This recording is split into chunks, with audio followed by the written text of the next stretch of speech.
everything around me.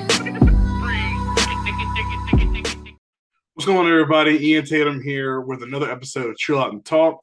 And today I have the privilege of getting to interview Coach Cody Kennedy. He's the offensive line coach at the University of Arkansas.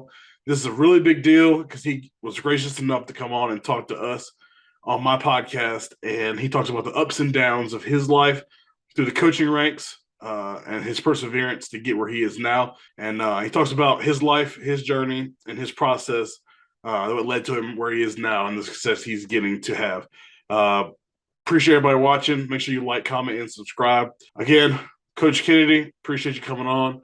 Without further ado, let's get it. All right, everybody. I'm pleased and privileged to be joined today by the offensive coordinator at the University of Arkansas, Coach Cody Kennedy. Coach, how are you doing? Man, I'm doing wonderful. I am doing wonderful. Not quite coordinator yet, but O-line coach, man. We're working towards it. There you go. My bad. Did I say offensive coordinator? I mean offensive line. Yeah. Hey. My bad.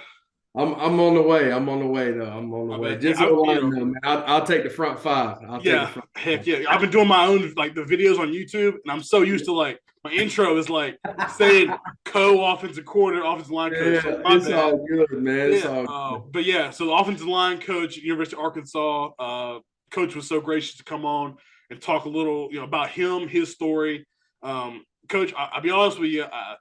Before Coach Pittman got there and you got hired, I knew about the University of Arkansas, but I wasn't watching.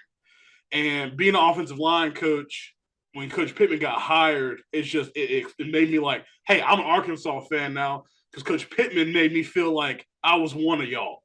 So that's my little deal about University of Arkansas. But Coach, you might just tell us a little bit about where you started, where you came from, and how you got to where you are now. Yeah, absolutely. I think just touching on kind of your first comment right there, I think everybody feels that way. The O-line brotherhood kind of feels that way and rallies behind those guys, and it's we're kind of a band of misfits, and that it's kind of cool to see O-line coaches get those opportunities, and good opportunities for those guys are good opportunities for the future of the game and future of the position, and getting guys intrigued by it, and guys all across the country I'm sure feel very, very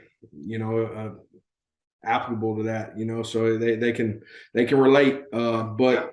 And also kind of my story. I feel like I'm very relatable to a lot of guys across the country. I'm not a guy that started out, with Power 5 experience. I didn't play Power 5 ball. I didn't have any family that was in the coaching, college football. But I started out. I'm originally from Florence, Alabama, a smaller town in Northwest Alabama. My dad played at the Division II school there in town and kind of settled, and then that's where I played high school ball. Played under some really great coaches there, and kind of sparked the interest and the love for the game. And I feel like that's important. Your roots and how you are surrounded by people that care about you and invest in you, and that kind of leads to your future plans. From there, I went to the Southeastern Louisiana University, and undergrad, played football there. I was a walk-on, it's a walk-on's a lifestyle, man. Yeah. And you learn a lot of pivotal things about life, about working hard, getting rewards for that hard work. I was able to get put on scholarship my last couple years there, and just kind of soaked it up, man. And by the end of it, I knew I wanted to be a coach. And I think when you're a player and you want to be a coach, you kind of approach it a different way. And that kind of lended towards me wanting to get into the game, wanting to get into coaching. And it was kind of unique right there. Our head coach actually got fired after my senior year. And, I was supposed to transition into a GA position there. And it didn't work out, obviously, because, that was kind of my entry into the coaching world and the chaos of it, constant change and things like that. So even early in my career, there was some chaos there. I was student teaching, finishing up school, kind of figuring out what's next. And I had a guy by the name of Coach Will Hall, who gave me my first opportunity at the University of West Alabama in Livingston, Alabama, Division II school in the Gulf South Conference. And, man, I'm forever grateful. I bet you I sent him 300 emails, probably 3,000. just trying to get an entry-level position there. He hired me as a graduate assistant, and man, I didn't know ball at that point, like I needed to know ball. And I was early in my journey, my quest to kind of master the game and learn more about the game. And he took me in, and he's a phenomenal coach. The O-line coach there was Sam Gregg, who's still a dear friend today. Both those guys are at the University of Southern Miss. Coach Gregg is offense coordinator. Coach Hall is the head coach. Those guys are two of my best friends in the game. And just so happened to give me an opportunity. Coach Hall was a really, really young head coach. So I was able to learn a lot from that point early in my career of like, man, this young guy's doing it, and why can't I? Why can't I be successful like that? And picking up habits from there. So from West Alabama, we won the Go South Conference there for the first time since 1964. Awesome experience. Really, really good learning. Just getting my base of how to understand football. From there, I went to West Georgia for a year in kind of a QC role. That was kind of created for me because I'd already got my master's, so I kind of had a QC role there at West Georgia. From there, I was 24 years old. I got my first full-time O-line coaching job at UNC Pembroke. Shane Richardson gave me my first first full-time position coach. And man, it was awesome, man. You never feel like you're ready to run your own room, right? I mean, it's just kind of how O-line guys by nature are. Like we always don't feel like we're quite prepared to do that. Yeah. So at 24, being a young guy, you really find out what you believe in and the techniques. And, there's nobody to really say, hey, what do you think about it? Like, you have to do it. You have to run the room, and your confidence directly impacts those players in your room and how you approach that. So, I learned that early in my career, like your confidence dictates their confidence and their belief in you.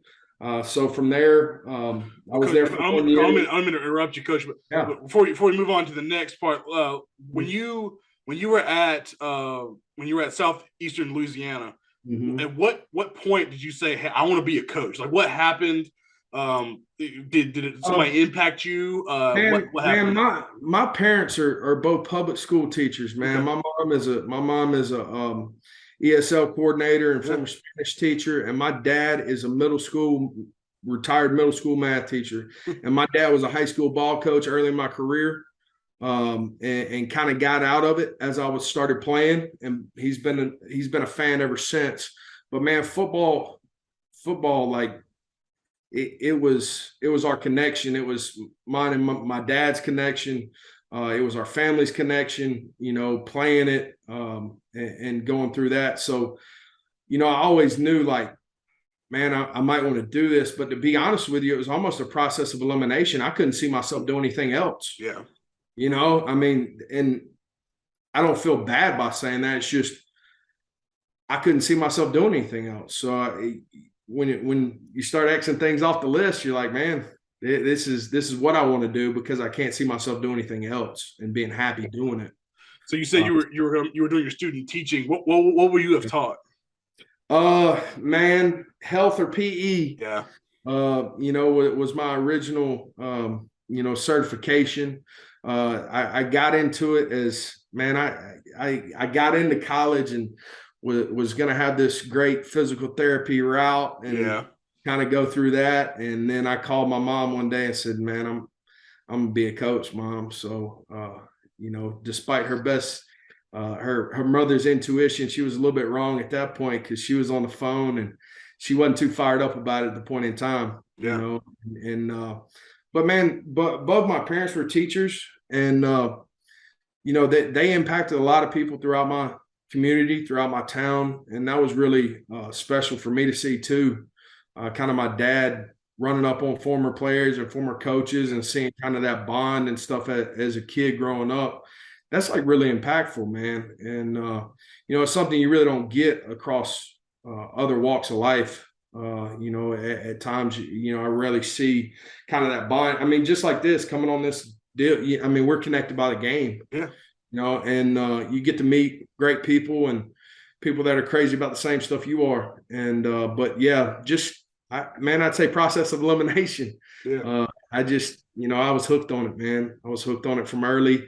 And I learned so much from the game. I owe the game so much, man. Yeah.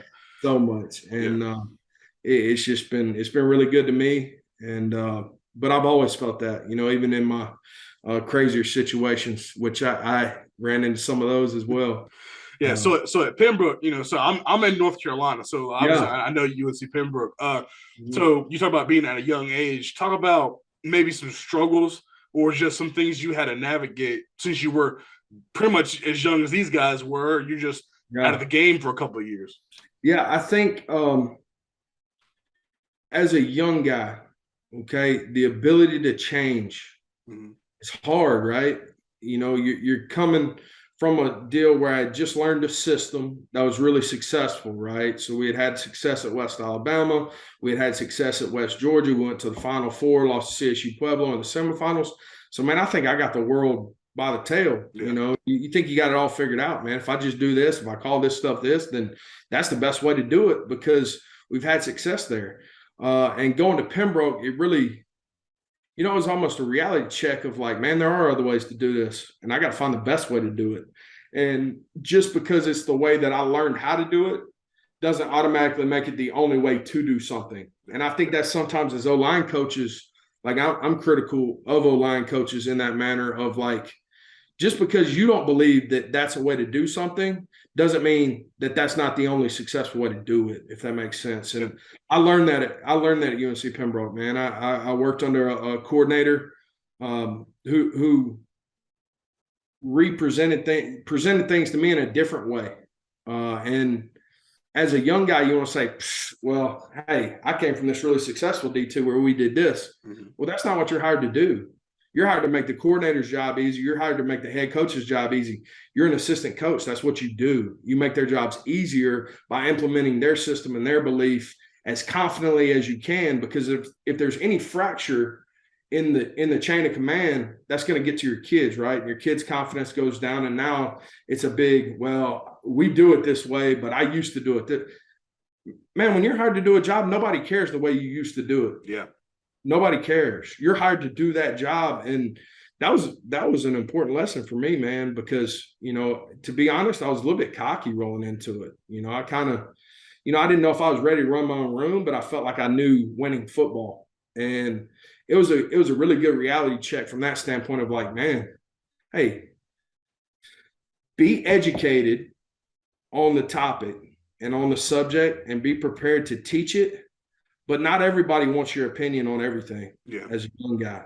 And I think that's an important lesson, man, for young O-line guys, old O-line guys, anybody, any assistant coach on a staff is like learning when it's an open forum to present what you feel and when is the time it's not time to discuss that. That's what we're going to do, and we're going to move on, and that's how we're going to do it. And now that becomes your belief. It has to. Because that translates to the kids in your room. So now you just, man, like that was huge for me early in my career to kind of get through of like, man, there's a lot of ways to do this thing. And there's not just one. And really what's successful is what gives the kids the most belief in you. And really that comes from the fluidity from the head coach to the coordinator to the position coach. And that's my job. I'm an assistant coach. So I'm there to make it easy for those guys and those guys to believe in me and me to believe in them, honestly, So that was a huge lesson as a young coach. Man, I had the time of my life, man. I'll be honest with you. And it wasn't anything like glamorous up there, man. I taught 2 college classes. Okay? I wasn't making a lot of money. I was the O-line coach. I was the football ops. I scheduled every road trip we had, every travel meal we had, everything.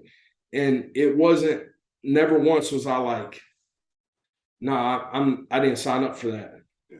Well, I didn't sign up for a lot of it. And as small-time college coaches, you don't sign up for a lot of those hats. Just like, high school coaches all across the country know there's a lot of jobs you don't sign up for that ain't in the contract, but they got to get done. Yeah. And that was the biggest thing for me too, is I didn't know I was going to be a football ops guy. I'm thinking, man, I'm a D2 O-line coach, man. This is what I do. Well, that's the job that was given to me to make the head coach's life easier. So that's what I did. And, taught 2 college classes and, wore a lot of hats. And that was my first crack at it, and it was an awesome experience for me. Well, that's some of the best things about offensive line coaches. I mean, we make it happen. If you got if we're problem solvers, I know every coach is, they're a problem solver, but we got 5 guys in the field all game, and fronts are changing, and a guy might get hurt. You got to put the 6th man in. You might have to rotate some guys, and we're problem solvers. So yeah, that's definitely got to make it happen. Coach from Pembroke, where did you go next? Okay, so I left West Georgia and to go to Pembroke. We were Pembroke was 2-8. We went to 6-4.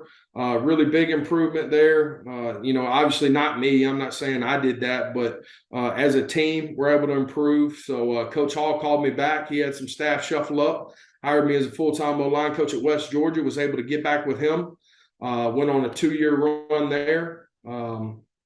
And we were successful, man. We had some guys, all conference guys. I think 2 or 3 All-Americans up front, and was really a awesome time to get back with those mentors and kind of like, hey, I've learned, hey, I've done it on my own, and now I'm back with you guys. And it was really, really a cool experience. So for 2 years there, just kind of applying and getting better at presenting information was that point in my career. Like, all right, I've got all this information. I've learned all these things. Now, what's the best way to present? What's the best way to develop guys? Let's get some more. You know what I'm saying? You're building. The rush and the panic of, man, I can't do this is gone.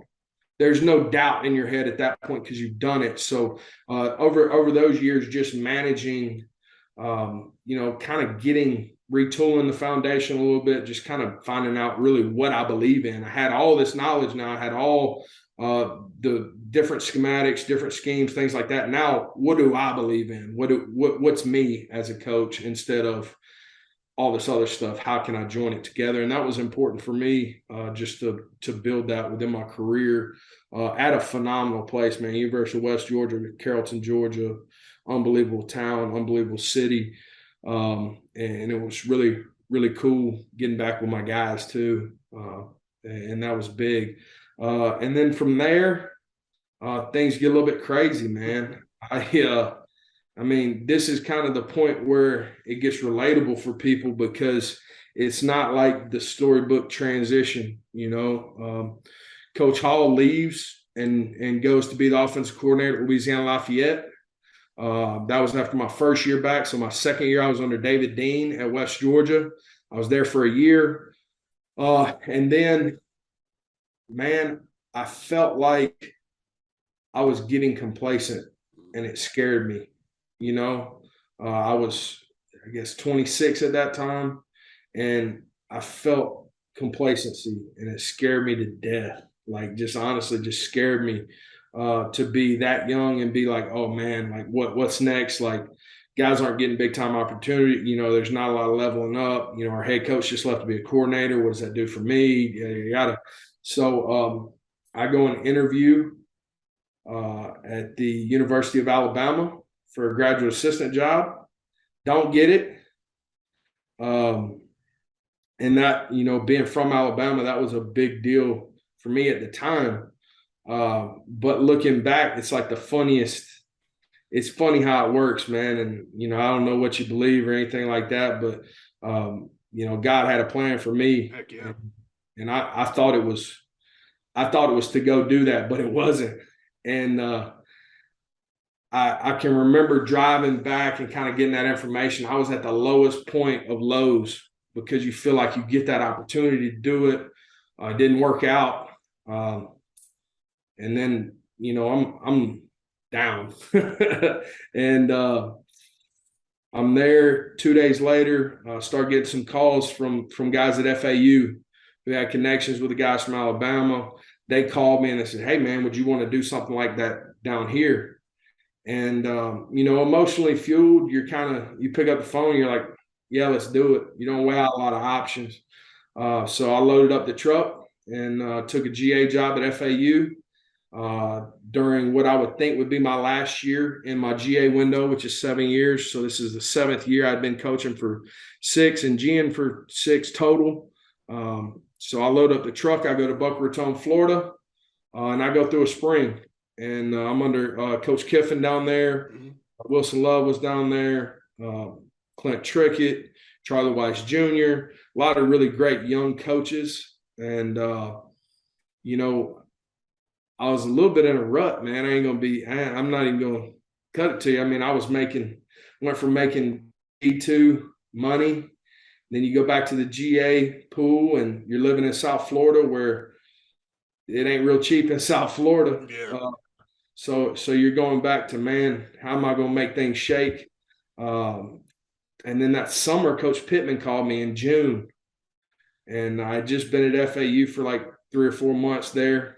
And was actually, man, I was sleeping in the facility at FAU just because you didn't have a lot coming in, man. You had to do what you had to do. Yeah. So I was sleeping in the facility at FAU. He called me and he said, "Man, would you be interested?" I said, "Absolutely, Coach. You're the best in the game. It'd be an honor, yada, yada, yada, so on and so forth." Coach Cheney called me and we made it happen. Left and got up there in June to Athens. I GA'd for Coach Pittman. We made it to the SEC championship. Had a great year there up front. Had the Andrew Thomases of the world, and multiple draft picks in that room. I think it was 7 or 8 that ended up coming out of that room that were drafted guys, and learned a lot, man. To be honest with you, it gave me confidence going to Georgia because you grow up in the SEC footprint, and you're like, man, that's the best. That's the best conference in football. Yeah. And you kind of put it on a pedestal, right? As a fan, as a coach, as everything, and you get up there and you realize it's just football, man. They're worried about the same stuff we are. Yeah. The game it changes, but not near as much as what we put it on a pedestal of doing from the outside looking in. And that gave me confidence, honestly, man. That was kind of the boost of man, maybe I can get up here. Maybe I can do it. And, I ended up getting the job at Tulane under Willie Fritz. So Coach Pittman, O-line coach at Georgia, Willie Fritz, head coach at Tulane, played college ball together. Okay. At Pittsburgh State. And so they had that connection. Coach Fritz had a job open up as a coordinator. And he hires Will Hall, who was my head coach throughout the D2 runs. He also loses an O-line coach. So that hole opens up. So, it was a plan, Yeah. And I thought I had it figured out of what I was going to do and what I felt like I deserved. And it had a detour, but looking back, man, it's unbelievable what this game's given to me, the plan God's had for me throughout it all. And so get to Tulane, and, now you feel like that pressure again. Yeah. FBS job, first FBS job. You're coming from a GA spot, doubters, people don't know what to expect, things like that. So it motivates you. And 2 years at Tulane, really phenomenal. Willie Fritz is a phenomenal football coach, man, in every facet. He's super detailed. He thinks about every move as a critical move for the program. I learned a tremendous amount there for my first FBS job at Tulane. He's been a winner everywhere he's been. And man, he really pushed me to be great and be more detailed and have a reason, have a plan with everything. And have a reason for doing things that the kids understand. And that was huge for me, man, to still be a younger guy. I think I got that job at 29. So that was a critical piece for me, too. Number one, I had the comfort factor of getting back with Coach Hall, which was a lucky break. But also being under Coach Fritz that was special for a young guy, man. And 2 years there, and then Coach Hall goes to Southern Miss as the head coach. I go for 28 days as the run game coordinator and O-line coach. And then Coach Pitt hires me from there at Arkansas to coach tight ends. I do that for a spring. Coach Davis leaves in June. And I get a knock on the door, and hey, you're going to coach the O-line in June, which, you don't get to choose your opportunities. You don't get to choose when things happen, but I'd advise June ain't really the best time to take your first SEC O-line job. Yeah. But that's what I was given, and been here 2 years and loving every minute of it. Getting to learn even more under Coach Pittman has been awesome. And also, under these two coordinators now, Coach Enos was recently hired, and then Coach Brawls for these last 2 years.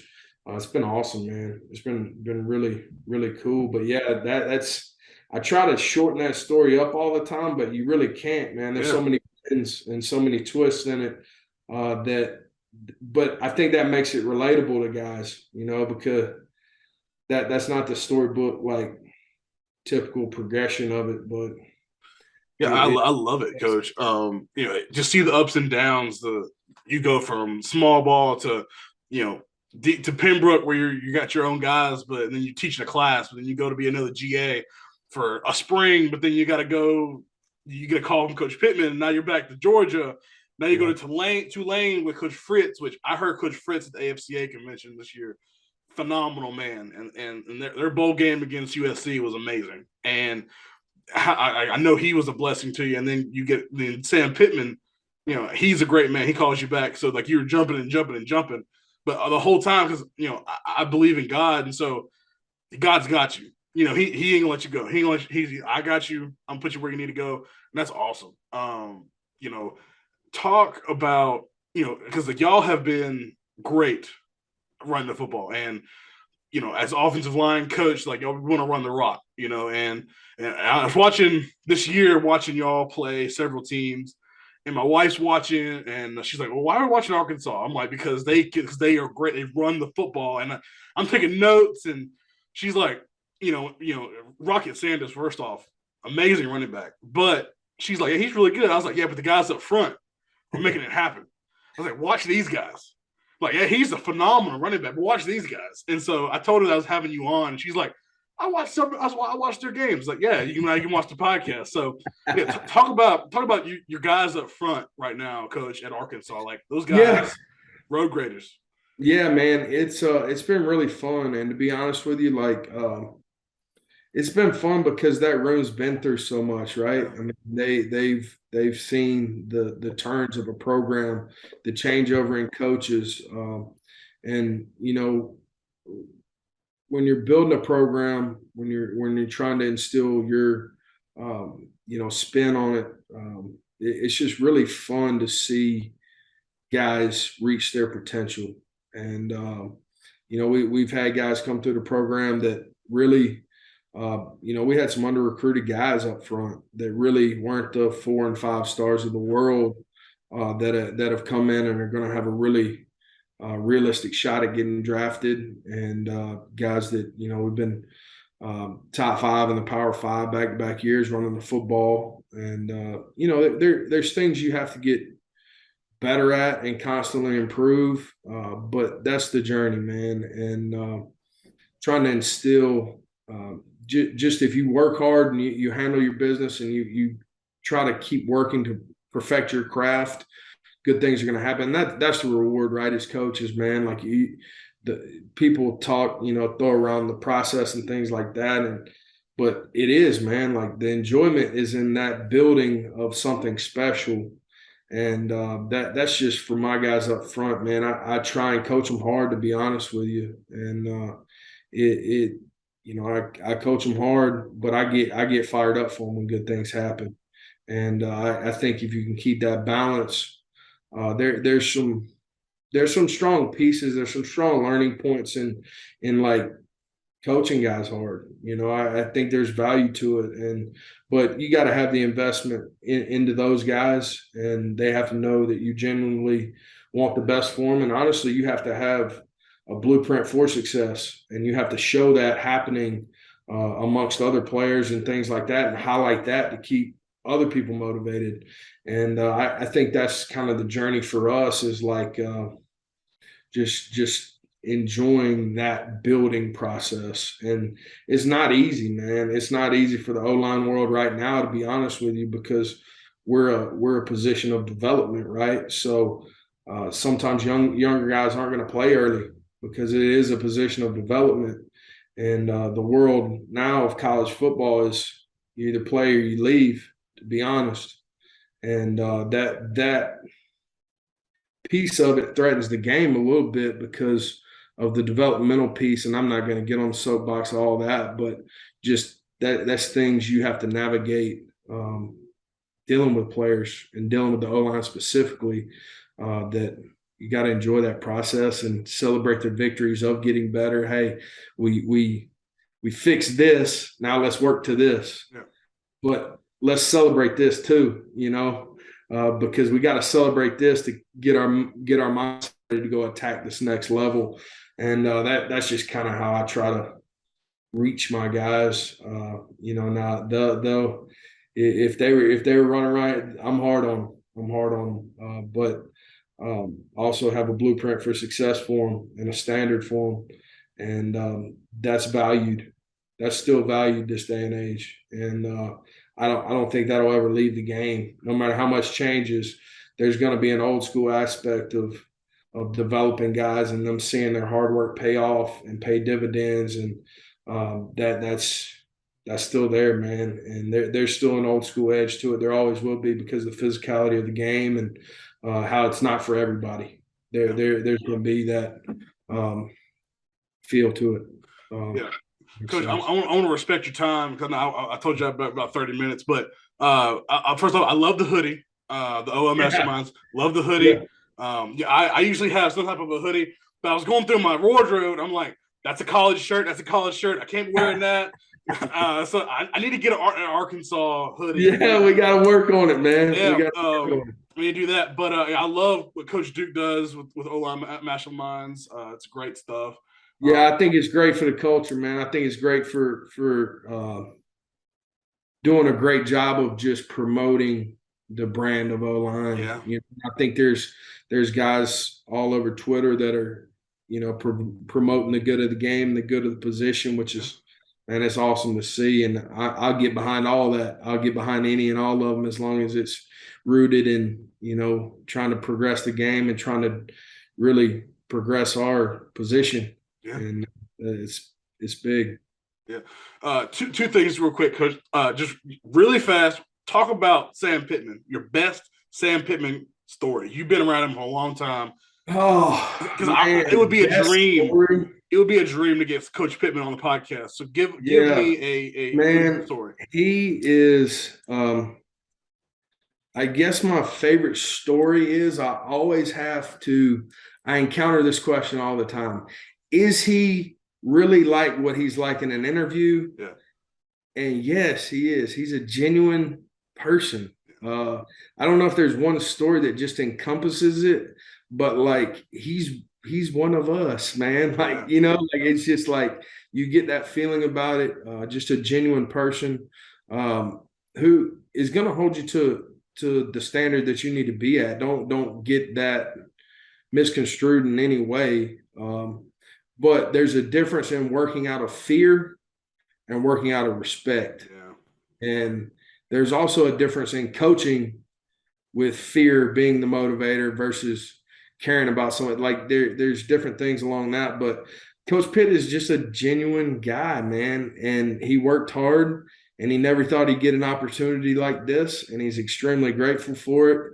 And you want to work hard for the guy because you realize how much sweat equity put in to get where he's at. And, be honest, like what you led off with, honestly, is the best thing about him, because he's one of us, right? He's an O-line coach who was a career guy who eventually said, "Oh, I could probably do that," And he's a phenomenal human. He's approachable. He's always going to let you have your opinion. and then he's going to, come together and make the best decision, what's best for the program. He cares about the kids. Whenever we're going through meetings and things like that, that's the first like, what are the kids? How would the kids feel about this? And that's just shows how genuine he is as a person. And I think that shows in his recruiting. I think that shows in his success. I think that shows a lot about him. And it's just everything's as you would think, and that's rare. That's rare in the game. So, yeah, Coach. Last question, and I ask this question to everybody that I have on. What is one standard piece of advice that you've gotten in your life, or you've given that you could give to somebody that might be listening? Yeah, man, golly, that's a lot to. I've just had so much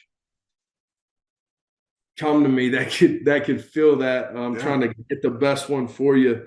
I guess nothing will ever replace perseverance and like the ability to carry on, right? And despite the environment, despite what happened to you, people depend on you. People depend on you to do your job or to execute a task and things like that. So just the ability, man, to wake up every day and be an elite version of yourself, man, like that's important. And it's hard to do, right? It's hard to hit the standard that you set for. If it's a high standard, it's hard to hit that every day. But, mark of people that are successful is they come out and, they lay it on the line every day. And I guess that's what I would get to.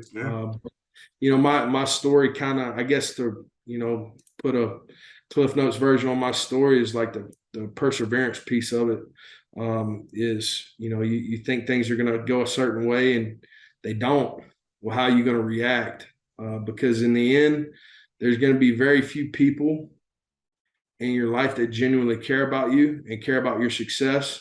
So you have to take that in your own hands at times and go attack things. And, I think this is one thing that I take most from Coach Pittman is, you got to learn how to treat people the right way.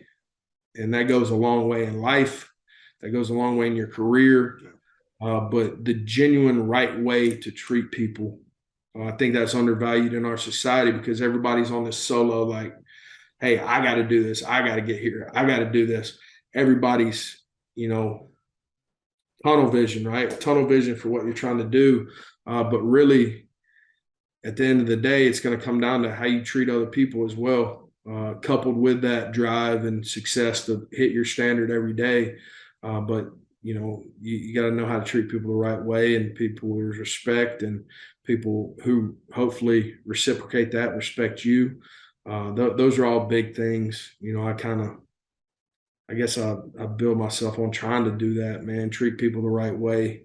And, also learn how to be, the best, one of the best coaches and always learning, man. Never stop learning. Yeah. I love it. Coach, I really appreciate you coming on. You were so gracious enough to accept coming on. You went from, back, you were going to be, a PE teacher coaching football, and now you are a Power 5 SEC offensive line coach, and y'all are rocking it out at University of Arkansas. And I appreciate you coming on, really do. Absolutely. I appreciate you, Coach, man. Appreciate what you're doing, brother. I thank you. Hey, go Hogs. Go Hogs. Go see you, brother. Thank you. All right. Everything around me.